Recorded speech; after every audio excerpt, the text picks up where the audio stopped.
What scientific discovery do you think is long overdue? Story 1. The cure for Alzheimer's really does feel overdue. Not because it's easy, but because the cost of not having one is so enormous and so quietly devastating. It's not just memory loss, it's personality erosion, loss of independence, families watching someone disappear while their body keeps going.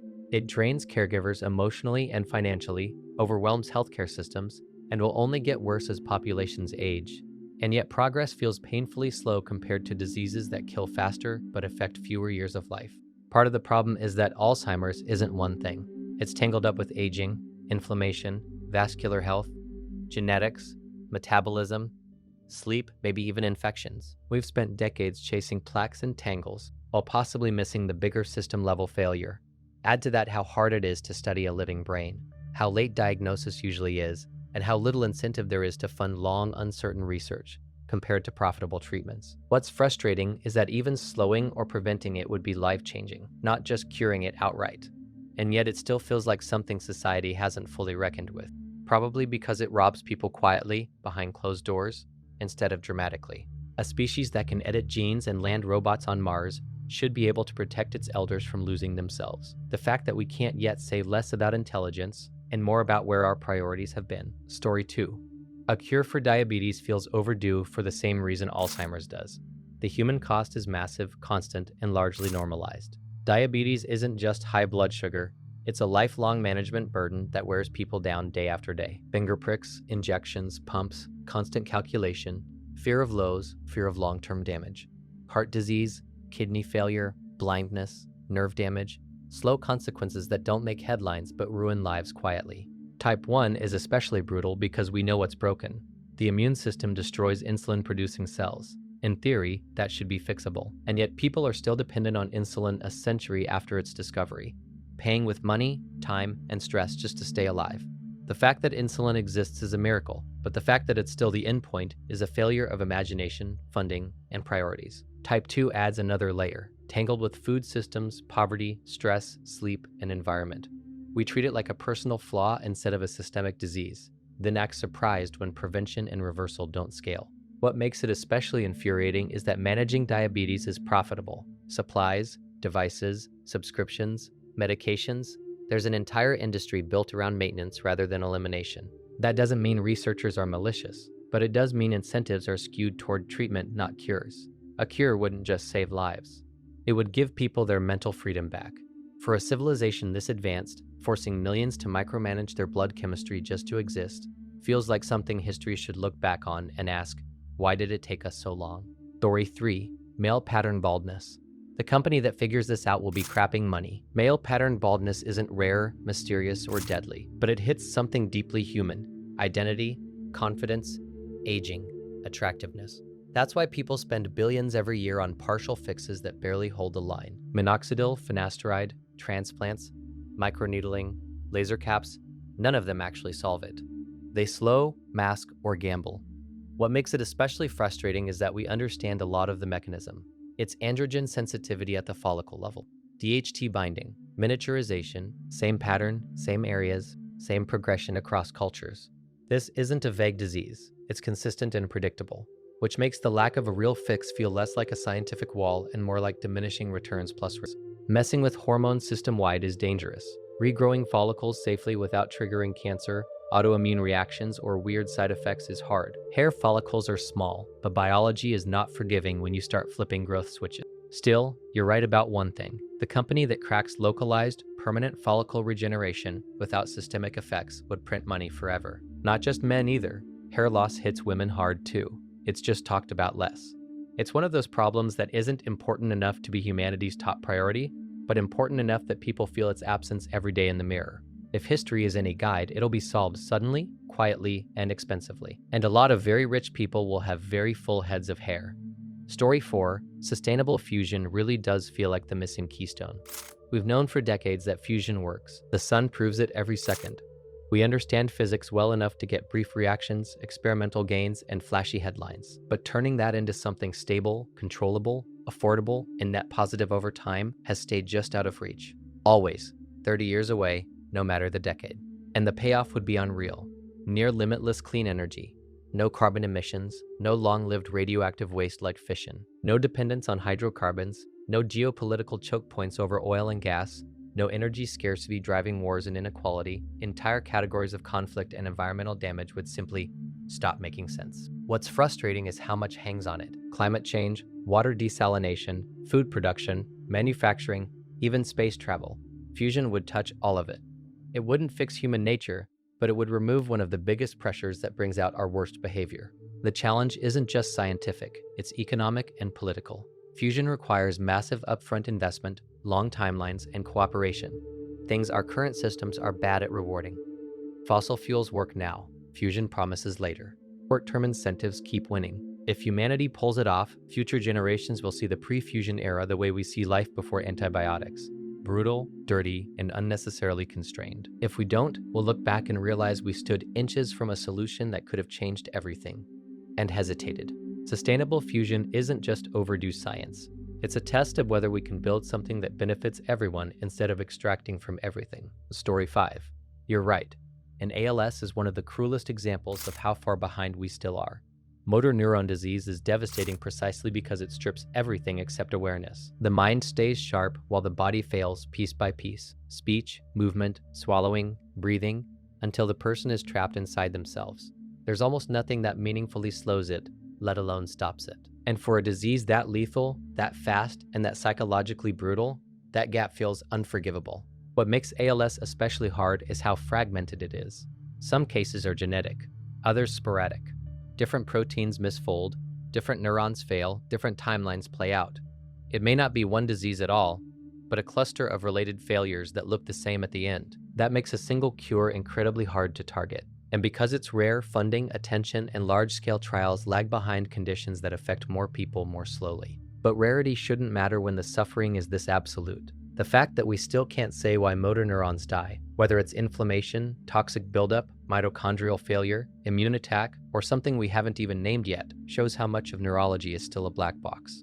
What hurts most is that ALS patients don't get time. They don't get decades of management, they get a diagnosis and a countdown. That alone should make it a priority, not an afterthought. A treatment or even a real slowdown would change everything. Not just lifespan, but dignity, hope, the ability to say goodbye on one's own terms. For a species that prides itself on intelligence, leaving people to face a disease this merciless with so few answers is a moral failure as much as a scientific one.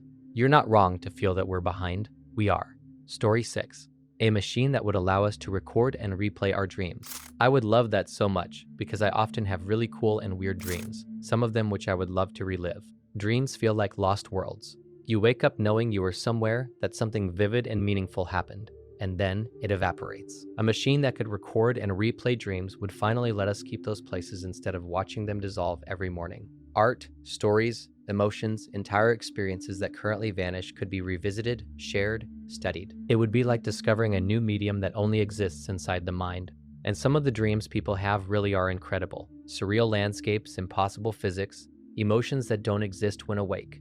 Being able to relive them would feel like time travel into your own subconscious. Not memory, not imagination, but the raw experience as it happened. But there's a quiet edge to it too. Dreams aren't just entertainment, they're vulnerable. They expose fears, desires, grief, unresolved things we don't even have words for. Recording them raises questions about privacy, consent, and whether some experiences are meant to be ephemeral. A dream replayed might not feel magical forever. It might lose something when it's pinned down. Still, the appeal makes total sense. Dreams are the one place where the brain creates without constraint, without cost, without physics. Wanting to preserve that isn't about technology. It's about not wanting to lose parts of yourself you only get to meet while asleep. If we ever build that machine, it won't just show us dreams. It'll show us how strange, creative, and unfiltered the human mind really is when no one's watching. Story 7. A cure for the common cold feels overdue in that uniquely annoying, deceptively hard way. It sounds trivial until you realize how much damage it actually does. Lost productivity, missed school, complications for the elderly, and immunocompromised. Secondary infections, asthma flare-ups. Billions of sick days every year from something we still just shrug at. And yet we're stuck with rest, fluids, and ride it out. The reason it hasn't been cured isn't neglect so much as biology being a jerk. The cold isn't one virus, it's hundreds. Rhinoviruses, coronaviruses, the mild ones, adenoviruses. constantly mutating, constantly swapping proteins. You knock one down, another pops up. There's no single target the way there is with measles or polio. What's frustrating is that we're clearly getting closer. Broad-spectrum antivirals, immune-modulating treatments, nasal vaccines, CRISPR-based approaches, pieces of the puzzle exist. But because colds usually aren't deadly, funding and urgency lag. It's hard to justify massive investment when people can just deal with it, even though the cumulative cost is enormous. A real cure wouldn't just be about comfort. It would reduce antibiotic misuse, protect vulnerable people, and free up an absurd amount of human energy currently wasted on being mildly miserable. It's one of those problems that's underestimated because it's familiar. But familiarity doesn't mean solved. It just means we've gotten used to suffering through it. Story 8. A theory that unifies quantum mechanics and general relativity. That one really does feel like the unfinished sentence of modern science. Quantum mechanics and general relativity both work beautifully, just not together. One governs the very small, the other the very massive. Each has been tested to absurd precision in its own domain. But when you push them into the same place, black holes, the Big Bang, the earliest moments of the universe, they contradict each other. Reality itself stops agreeing with its own rules. What makes this so unsettling is what it implies. Our best descriptions of the universe are fundamentally incomplete, not slightly wrong, structurally incompatible. Space and time are smooth and continuous in relativity, jittery and probabilistic in quantum mechanics. One says the universe is deterministic geometry. The other says it's uncertainty all the way down. We have candidates, string theory, loop quantum gravity, holography, but no experimentally confirmed unifying framework. No equation you can point to and say this is how everything fits together. Until we have that, we don't fully understand what space is, what time is, or what reality is doing when no one's looking. And the delay isn't because people aren't trying, it's because testing these ideas requires energy and scales far beyond what we can currently probe. Nature is keeping its deepest layer frustratingly out of reach. A true unifying theory wouldn't just be another discovery. It would rewrite what we mean by physical law. It would tell us whether reality is fundamentally continuous or discrete, deterministic or probabilistic, emergent or absolute. And once we had it, we'd probably look back at our current understanding of the way we look at pre-Newtonian physics. Impressive, useful, and missing the thing that makes it all make sense. Story 9. Extraterrestrial life feels overdue not because it's likely, but because of what its absence would mean. Statistically, the universe should be crawling with life. Hundreds of billions of galaxies, each with hundreds of billions of stars, planets everywhere, chemistry repeating itself endlessly. Life arose here almost as soon as it could. On paper, we shouldn't be special. We should be one example among many. And yet, silence. That's what makes it unsettling. Either life is far rarer than we think, which would make our existence absurdly fragile and precious, or intelligent life tends to destroy itself before it gets very far, or it learns to stay quiet, or it exists in forms we don't know how to recognize. None of those options are comforting. Finding extraterrestrial life wouldn't just answer, are we alone? It would force us to confront what kind of universe we're in. One where intelligence is common and fleeting, one where it's rare and doomed, or one where something else has already figured out the rules and we're late to the game. Even microbial life elsewhere would be huge. It would mean biology isn't a miracle, it's a tendency. Intelligent life would be world-shattering. Religion, philosophy, politics, identity, everything would have to adjust. The fact that we've looked and found nothing definitive yet is almost as profound as finding something. Because right now, we're either alone in an unimaginably large universe, or we're not alone and haven't yet understood what that really means. Both possibilities should keep us up at night. Story 10. That fact alone should unsettle people more than it does. We've mapped Mars in higher resolution than most of our own ocean floor, and the ocean isn't just empty space. It's a dynamic, crushing, pitch-black environment that covers most of the planet. Down there are trenches deeper than Everest is tall, ecosystems that run on chemistry instead of sunlight, and life forms that look like they were designed by something that doesn't share our rules. What makes it eerie isn't just the creatures we have seen, transparent bodies, bioluminescence, things with no eyes or too many, it's how little effort we've been able to put into looking. Pressure destroys equipment. Darkness hides everything. The sound behaves strangely. The deep ocean is actively hostile to exploration in a way space isn't. You can orbit Mars safely. You can't hover at the bottom of the Mariana Trench without flirting with disaster. And the ocean isn't static. Things move, currents travel across the globe. Whatever exists down there isn't isolated. It's connected to the surface whether we like it or not. The unsettling thought isn't what monsters are down there. It's that an entire world exists beneath us that shaped life on Earth, and we've barely scratched the surface of understanding it. Story 11. Hover cars feel overdue in the most betrayed by the future way possible. We were promised them. Every sci-fi vision of progress had people gliding above traffic, accidents reduced, roads obsolete. Instead, we just made the same cars heavier, faster, and more distracting, then stuck them in worse congestion. The dream didn't die because it was silly. It died because physics, energy efficiency, noise, and safety are cruel constraints. True hover cars aren't just cars without wheels. They need enormous energy to lift, precise stabilization, fail-safes for when something goes wrong, and rules for three-dimensional traffic that don't turn cities into blender zones. One failure at altitude is a lot worse than a flat tire. Scale that to millions of vehicles, and the risk explodes. What we did get instead, drones, VTOL aircraft, flying taxis, shows the tech is possible, just not practical for everyday personal transport. Too loud, too expensive, too dangerous for casual use. Gravity is undefeated. Hover cars represent freedom from friction, from roads, from limits imposed by infrastructure built a century ago. Wanting them isn't about laziness. It's about wanting the future to feel like progress, not just iteration. If hover cars ever arrive for real, it won't be because they're cool. It'll be because we finally solved energy, safety, and human behavior at the same time. Story 12. Nobody knows how the process of DNA strands sticking together works. While for long DNA it's pretty clear, and accepted wisdom, that excluded volume governs the stickiness. For short DNA, the situation might be entirely different, and that would inform a lot of biotech. We need experiments to gauge the kinetics of oligomeric DNA hybridization using engineered sequences to see if it's excluded volume, anomalous diffusion, a kind of 1D sliding mediated by equipartition, etc. Story 13. A weight loss pill that actually works. I mean, how difficult can it really be to get a person's body to not absorb the calories in food without it being super dangerous? Ever heard of the drug DNP? Essentially, it's the closest thing to a magic weight loss pill. For every 1-2 pounds you would normally lose, you instead lose 3-7. By far the quickest way to lose weight, literally 5 to 10 a week, as it heavily increases metabolic rate. Occasionally used by bodybuilders and steroid users. The only issue is that it's extremely dangerous and can very easily make you sweat to death. So anyone who's considering it in the slightest should look it up and see how harmful it is. A quote I read sums it up well. It shouldn't even be considered as a last resort. Story 14. An end to aging feels like the last forbidden upgrade. We already know aging isn't a single thing.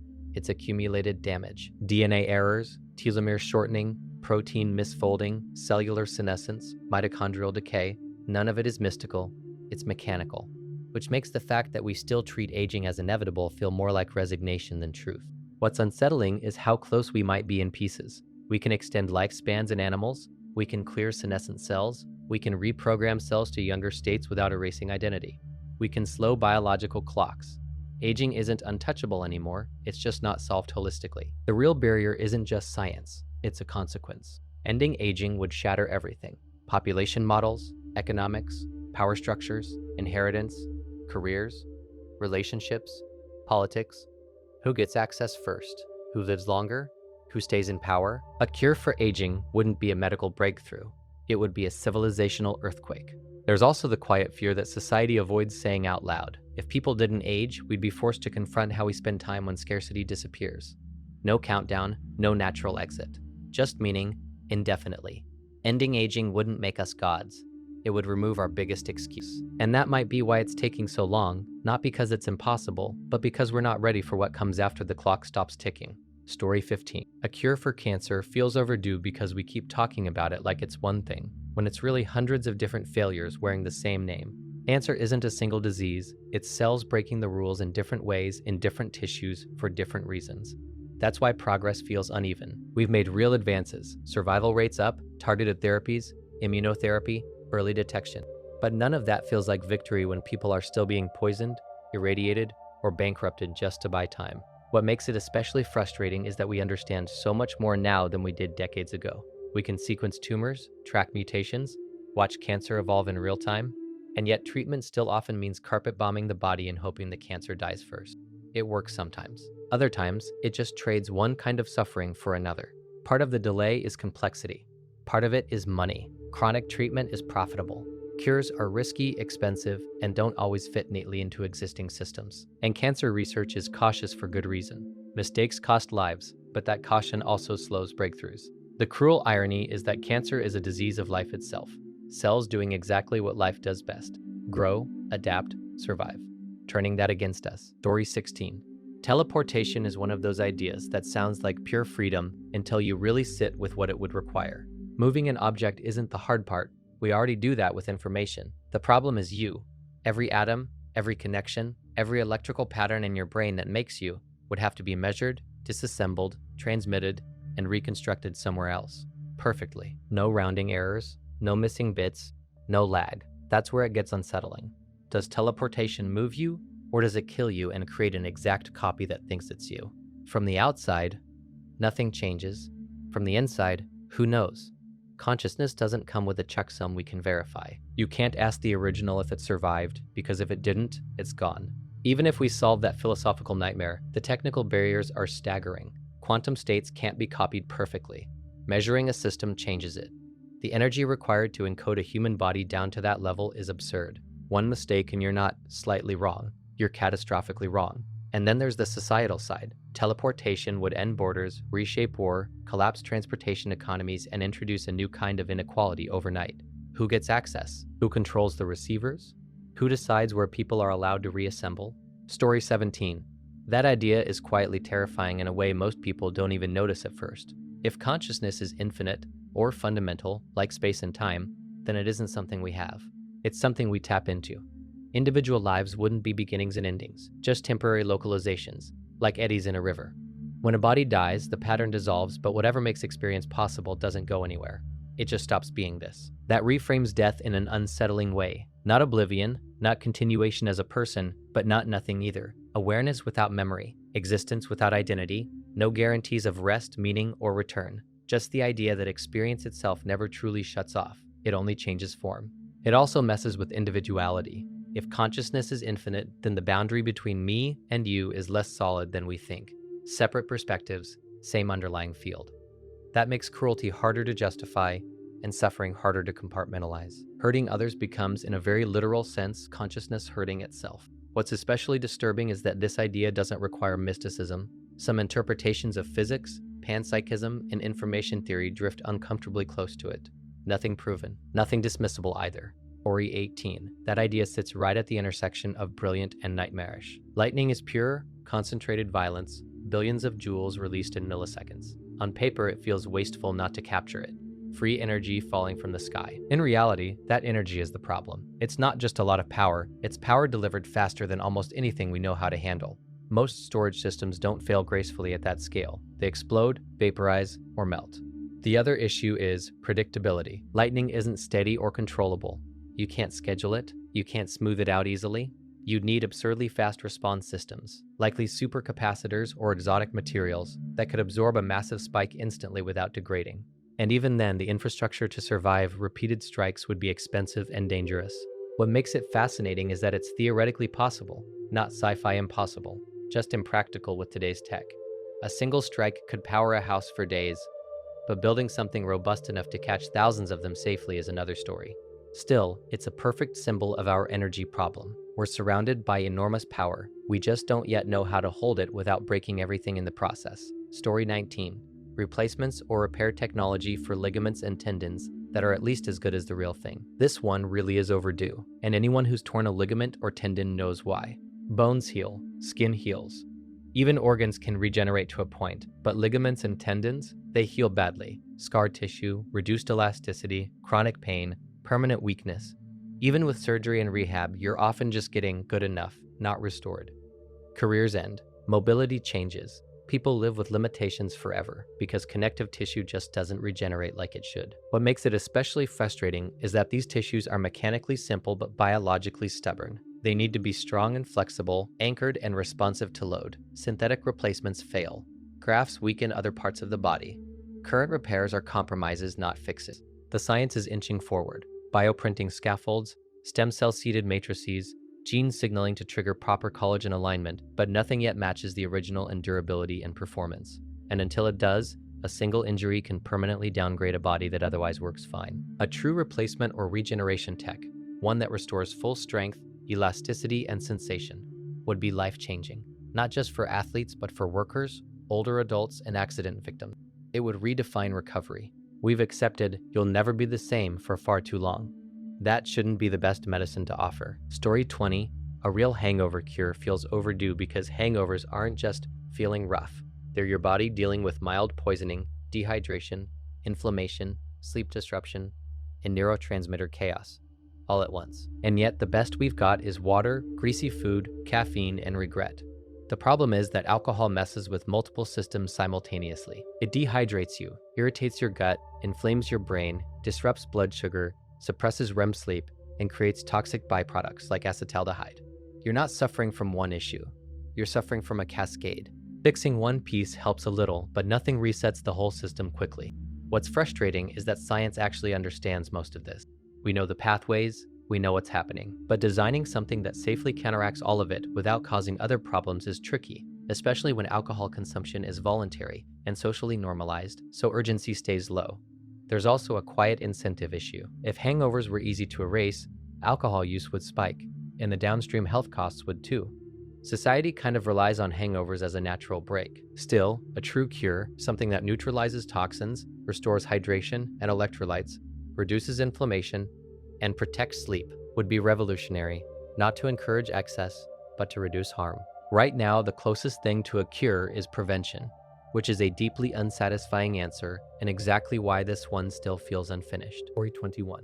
Laser weapons feel overdue in that unsettling way where the tech mostly exists, but reality refuses to cooperate. On paper, lasers are perfect weapons. Speed of light delivery, extreme precision, no ballistic drop, deep magazines as long as you have power, hit what you aim at instantly. No warning, no interception. That's why militaries have been chasing them for decades. The problem is physics being stubborn. Lasers dump enormous heat into their own systems. They lose power through the atmosphere. Dust, fog, rain, smoke all scatter the beam. Keeping one focused, mobile, reliable, and powerful enough to do real damage without cooking itself is brutally hard. Power generation and cooling are the real enemies, not targeting. What has quietly happened is limited deployment. Ship-based and vehicle-mounted lasers already exist for shooting down drones, rockets, and sensors. They're not sci-fi death rays, but they work, and they're getting better fast as power storage and optics improve. The scary part isn't battlefield lasers slicing tanks in half. It's the asymmetry, silent disabling of satellites, blinding sensors, precision strikes with plausible deniability. Warfare where you don't hear the weapon, don't see the projectile, and don't even know you've been targeted until systems fail. Laser weapons won't replace guns or missiles. They'll change who can act first, and who never even realizes they were in a fight. Story 22. A sustainable petroleum alternative. Electric cars or hydrogen fuel cells are great and all, but a practical solution can probably only be found if it comes on the producer end. If we are able to essentially manufacture petroleum such that no upgrades are needed to the refinery or delivery infrastructure and cars do not need to adapt to a fuel source, then we will have a legitimate solution. As an aspiring engineer, I've put a lot of thought into this problem, but it's a difficult one to solve in terms of energy efficiency and economic practicality. If people are interested, I'll post links to some of the stuff I found. Story 23. Turbulence and chaos theory are scary because they expose how fragile our sense of control really is. Turbulence isn't just messy airflow. It's a regime where tiny changes explode into massive differences. A microscopic variation in speed or pressure cascades until prediction collapses. The equations that govern fluid motion are known, deterministic, and still unsolvable in practice once turbulence kicks in. Same inputs, wildly different outcomes. No shortcuts, no closed-form answers. Chaos theory generalizes that discomfort. Systems can be perfectly lawful and still unpredictable beyond a short horizon. Weather, ecosystems, markets, traffic, even the human brain. Once feedback loops and nonlinearity dominate, long-term certainty evaporates. The famous butterfly effect isn't poetic exaggeration. It's a warning that precision has limits no matter how smart we get. What makes this unsettling is what it says about science itself. We're not blocked by ignorance alone. Some systems are inherently resistant to prediction. You can understand the rules and still not know what will happen next. We built a civilization assuming control scales with knowledge. Turbulence and chaos say otherwise. They say that beyond a point, complexity wins, foresight fails, and the best you can do is manage probabilities instead of outcomes. Order exists, but it's often perched on the edge of instability. And that edge is where reality actually lives. Story 24. Magnetic monopoles are one of those ideas that feel too clean not to exist, and that's exactly why their absence is unsettling. Every magnet we've ever seen has two poles. Cut it in half, you don't get a north and a south. You get two smaller magnets, each with both, Electricity has positive and negative charges that exist independently. Magnetism doesn't. That asymmetry feels wrong at a fundamental level, like a sentence missing a word. The scary, beautiful part is that many deep theories want monopoles to exist.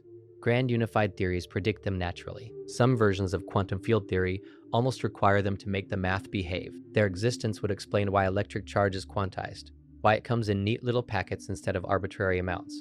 One monopole showing up would instantly tidy up huge chunks of physics. And yet, none have been definitively found. That leaves a few unsettling possibilities. Maybe they exist, but only at energies or scales we can't access. Relics from the early universe, impossibly rare, drifting silently through space. Maybe they existed once and were annihilated. Or maybe our theories are pointing at something deeper we still don't understand. What makes monopoles eerie isn't just that we haven't seen them, it's that the universe feels incomplete without them. Like we've discovered most of the alphabet of reality, but one letter is missing, and we don't know whether it was erased, never written, or waiting somewhere we haven't learned how to look yet. Story 25. Warp drive is one of those ideas that feels inevitable in fiction and impossibly distant in reality, which is exactly why it's so tantalizing. The concept is elegant. Don't move through space faster than light, move space itself.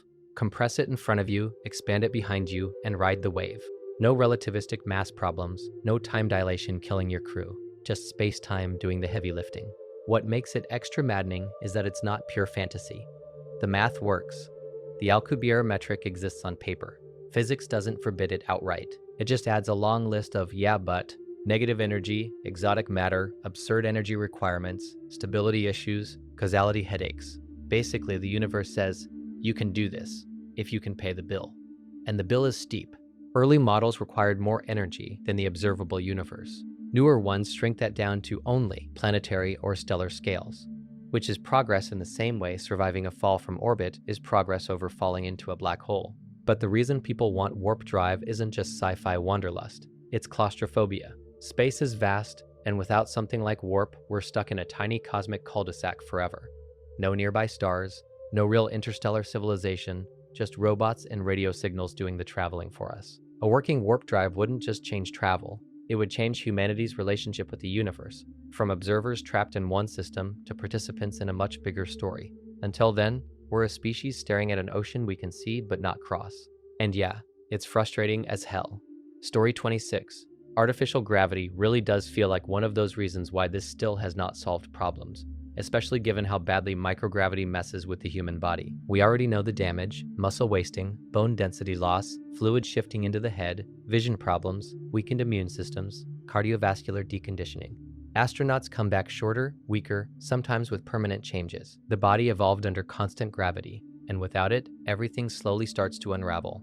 No amount of exercise fully fixes that. What's frustrating is that artificial gravity isn't conceptually mysterious. Spin something and you get centripetal acceleration that feels like gravity. The physics is basic.